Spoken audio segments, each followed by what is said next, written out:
Hello मित्रों, welcome in क्रांति in education.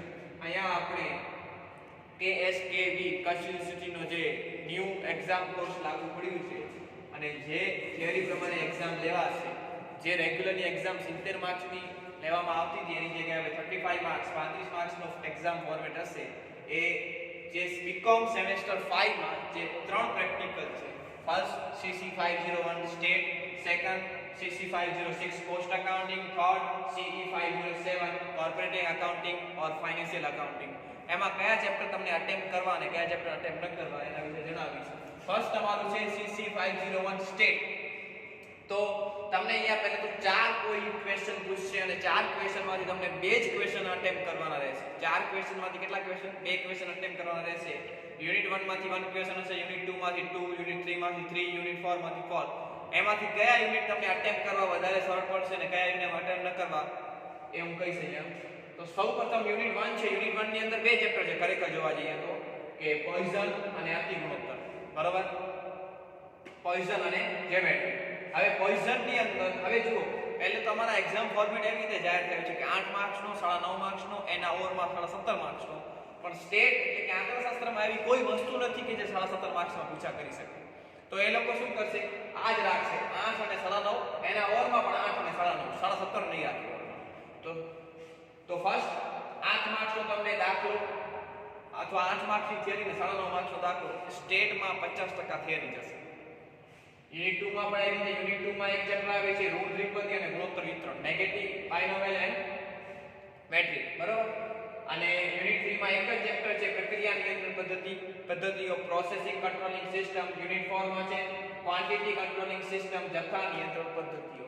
તમને કોઈ ચાર યુનિટમાંથી કોઈ બે યુનિટ અટેમ્પ્ટ કરવા રહેશે અને મારા હિસાબથી જો અટેમ્પ્ટ કરવા પડે તમને તો મેઇનમાં રખાય આ બે ચેપ્ટર। એક રખાય આપણો યુનિટ 1 અને એક આપણો રખાય યુનિટ 2 મેઇનમાં। યુનિટ 1 અને યુનિટ 2 રખાય મેઇનમાં। હવે મેં તમને કીધેલું કે એક યુનિટમાંથી એક ક્વેશ્ચન હશે, એવા ચાર યુનિટ હશે અને ચાર યુનિટમાંથી ચાર ક્વેશ્ચન હશે, પણ ચારે ચાર તમે યુનિટ નથી કરવાનું। તો તમે કે સાહેબ બે જ કરે ચાલશે કેમ કે બે જ ક્વેશ્ચન પૂછવાના છે, પણ ના, મારા હિસાબ પ્રમાણે એક બેકઅપ પ્લાન રખાય। કોઈ પણ ચેપ્ટર તમે એટલું પરફેક્ટ નહીં કરી લ્યો કે એના કારણે તમને બધું આવડી જાય। મેબી એવું કોઈ પોઈન્ટ પૂછા કરી લે જે તમને નથી આવડતું, તો એક બેકઅપ પ્લાન રખાય એટલે મિનિમમ મારા હિસાબથી 3 યુનિટ બધા સબ્જેક્ટમાં કરવા જોઈએ। ભલે ફર્સ્ટ અને સેકન્ડ યુનિટ એકદમ પરફેક્ટ કરો, એકદમ મેઇનમાં જે છે એકદમ પરફેક્ટ કરો, એમાં કાંઈ ન રહી જાય, પણ યુનિટ 3 અથવા 4 કોઈ પણ એક બેકઅપમાં રાખી દો। બેકઅપમાં શું કામ? મેબી એમાં આવું એક ક્વેશ્ચન પૂછા કરી શકે છે, એકદમ નથી આવડતું, તો યુનિટ 3 નું તમને કાંઈ આવડે। અને થિયરીમાં જે 8 માર્ક્સનો જે છે બધા ચેપ્ટરમાંથી 8 માર્ક્સની થિયરી હશે અને આઈએમપી મેં ગ્રુપ્સમાં આપી દીધી। કોસ્ટ એકાઉન્ટિંગમાં 4 યુનિટ છે। યુનિટ 1 માંથી ફર્સ્ટ ક્વેશ્ચન, યુનિટ 2 માંથી સેકન્ડ, યુનિટ 3 માંથી થર્ડ, યુનિટ 4 માંથી ફોર્થ। મારા હિસાબથી હજુ યુનિટ 1 ની અંદર બે ચેપ્ટર છે, પ્રોસેસિંગ અકાઉન્ટિંગ 1, પ્રોસેસ અકાઉન્ટિંગ 2, પ્રક્રિયા હિસાબી પદ્ધતિ 1, પ્રક્રિયા હિસાબી પદ્ધતિ 2। યુનિટ 2 માં એક જ ચેપ્ટર છે processing costing third, most IMP chapter. Unit 3 માં પણ ખાસ કરીને જોવા જઈએ તો એક જ છે માર્જિનલ કોસ્ટિંગ, સીમાંત પડતર પદ્ધતિ, એ પણ મોસ્ટ આઈએમપી ચેપ્ટર છે। યુનિટ 4 માં બે ચેપ્ટર છે, ચેપ્ટર 6 અને ચેપ્ટર 7, પણ 7 કરવાની કઈ જરૂર નથી, ચેપ્ટર 6 કરશો તો કઈ વાંધો નથી। મેઇનમાં કયા રખાય? મેઇનમાં રખાય યુનિટ 1। યુનિટ 1 માં આ બંને કરી લેવા, બંને ઈઝી છે, એટલે હાર્ડ નથી। પ્રક્રિયા પ્રોસેસિંગ અકાઉન્ટિંગ 2 તો એકદમ ઈઝી છે। અને યુનિટ 4 માં એક એપ્લિકેશન કહેવાય, આ સમાવેશના હિસાબો કરવાની તમને કાંઈ જરૂર નથી, મેં લખ્યું છે પણ એની કાંઈ જરૂર નથી, તમે ખાલી આ મેઇનનો આ કરી લેશો કેમ કે આ ઓમે એક્ઝામ આ 35 માર્કનું થયું, એનાથી પહેલા 16 માર્ક્સમાં ચેપ્ટર પૂછાય છે સમાવેશના, સંયોજનના હિસાબો, એપ્લિકેશન અકાઉન્ટિંગ। તો મેઇનમાં રખાય યુનિટ 1 અને યુનિટ 4 અને બેકઅપમાં કઈ રખાય? યુનિટ 2, પ્રક્રિયા હિસાબી પદ્ધતિ।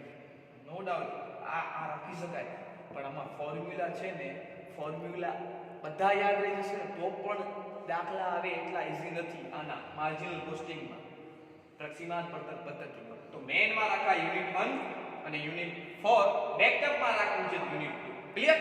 આગળ CE507 કોર્પોરેટ એકાઉન્ટિંગ, નાણાકીય હિસાબો। નાણાકીય હિસાબનો પહેલો યુનિટ થિયરિકલ છે, બીજો યુનિટ બિલકુલ પ્રેક્ટિકલ, યુનિટ 3 બિલકુલ practical, unit 4 theory plus practical. હવે આમાં જો મને મેઇનમાં રાખવું હોય તો કયું રાખી શકાય? જો તમને પ્રેક્ટિકલ ન કરેલા આવે તો ફર્સ્ટ તમે 2 રાખી શકો છો. યુનિટ 1 માં ચેપ્ટર નંબર 1 આવે છે, ચેપ્ટર 2 આવે છે જે થિયોરિકલ છે. જો તમે ન કર્યું તમે રાખી શકો છો. મારા હિસાબથી મેઇનમાં લખાયા